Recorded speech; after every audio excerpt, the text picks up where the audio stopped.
Captain America: The Winter Soldier. This film was actually pretty good. Certainly better than the first film, in the sense that Thor 2 is better than the first Thor. Because I think in the case of both characters, they didn't really know how to introduce them to the big screen. Because I think Thor and Captain America, they're very difficult characters to introduce to mainstream audiences. At least on the big screen. So I think with the first Thor film and the first Captain America, they did the best they could. But thankfully, the Avengers came along and gave Captain America and Thor something interesting to do. They bounced well off each other. They worked well together. And I think because the Avengers were so good, we ended up getting good sequels to Thor and Captain America. In fact, it's one of those rare instances where the sequel is actually better than the first film. In both cases of Thor and Captain America, and that's a pleasant surprise.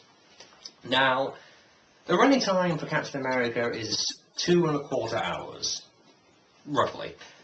Now, that's not a huge amount of time, but bearing in mind, if a film is going to go over 2 hours long, your main character needs to be interesting. He needs to have great charisma and a strong personality. Captain America is not really a strong personality. He doesn't have a whole lot of charisma.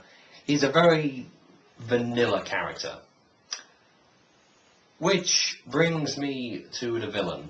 The villain is okay. You know, he's pretty good, but he's no Red Skull. He's not Red Skull at all. I think it's a shame that Hugo Weaving doesn't want to do the Red Skull anymore, or at least last I heard he doesn't do the Red Skull anymore. And I think it would have been interesting to stay in Avengers if we saw Red Skull and Loki as this villainous team against the Avengers. That would have been interesting. Could you imagine the chemistry between Red Skull and Loki? It would have been fantastic. So, unless they change the actor for Red Skull or Hugo Weaving changes his mind, I think for the near future we probably won't see the Red Skull.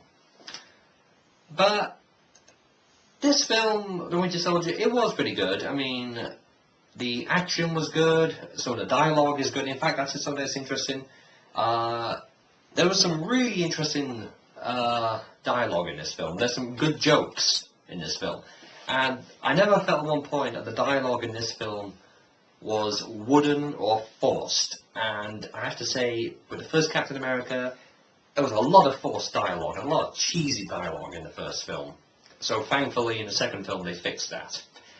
And I think that the revelations in The Winter Soldier were pretty good. There were some pretty interesting revelations. I won't say what they are because I don't want to spoil it. But would I recommend Captain America: The Winter Soldier? Definitely. I think it's a great film to watch. It's certainly worth your time, especially if you keep it up with the Marvel films. So it's a good addition to the Marvel film franchise. Thank you very much for watching. I'll see you next time.